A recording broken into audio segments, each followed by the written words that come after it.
supports network access protection. So here in the Server Manager console, I'm going to go to the Tools menu and I'm going to fire up the DHCP Management tool. Where on the left, I'll expand the server and I'll expand IPv4 to expose my IPv4 DHCP scopes. So if I look at the properties of one of those scopes, we no longer have a fourth tab for network access protection, where in the past, we could look at non-compliant devices and we could place them on a different subnet. That's no longer an option with DHCP. There are also a number of changes at the DNS level, the biggest of which is dealing with DNS server policies.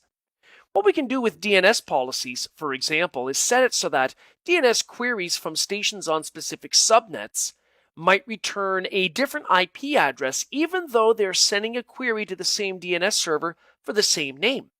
Now, we might do this for traffic management reasons, for high availability, or even blacklisting purposes.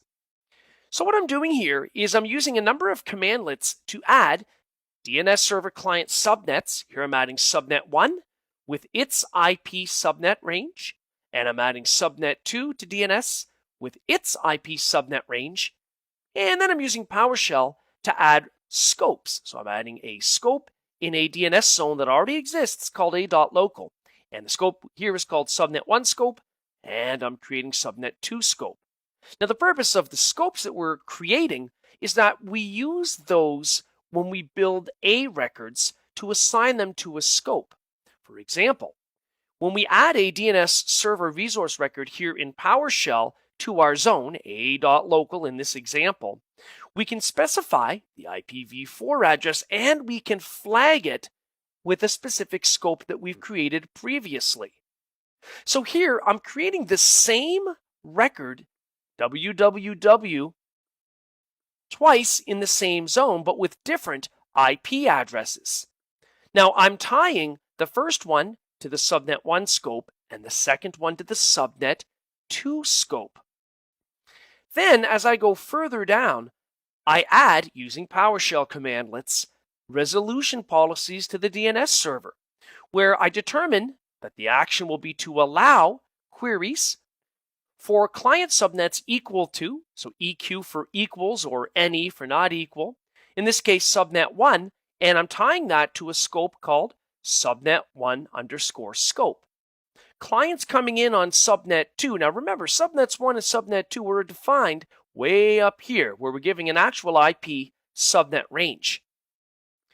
So when we define our resolution policies, we link it to those subnets. What we're essentially saying is, for example, if a client's coming in through subnet 2 and issuing a DNS query, then we want to use any A records based on what they're querying that are tied to subnet 2 underscore scope.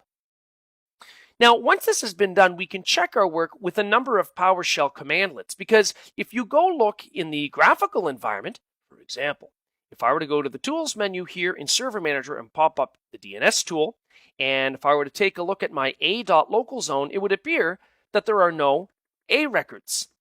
Well, that's true so far, and this is because it's technical preview 2.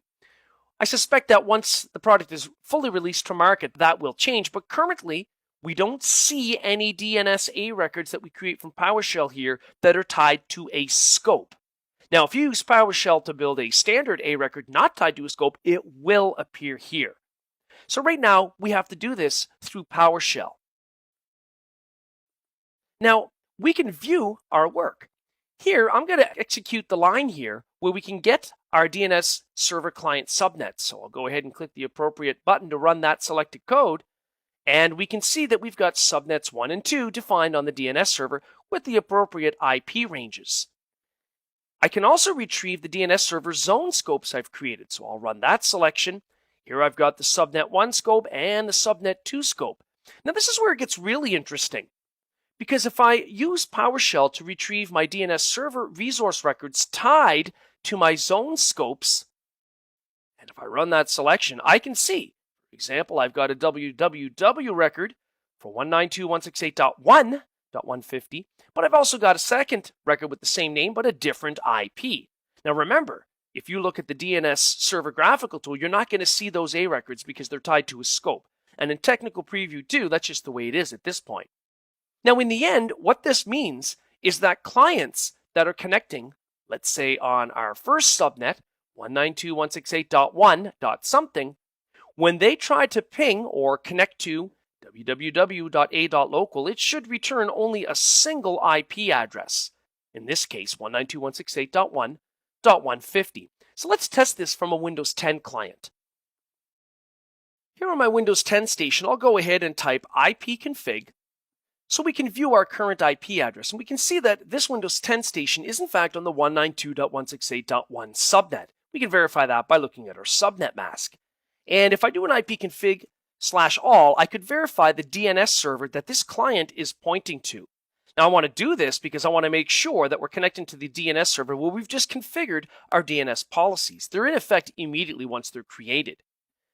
So I can see I'm pointing to 192.168.1.150, which is our DNS server. So if I were, for example, to ping www.a.local, it returns the appropriate IP address based on the subnet this client is on. So we now know that our DNS server policies are working correctly. In this video, we learned about DHCP and DNS changed functionality.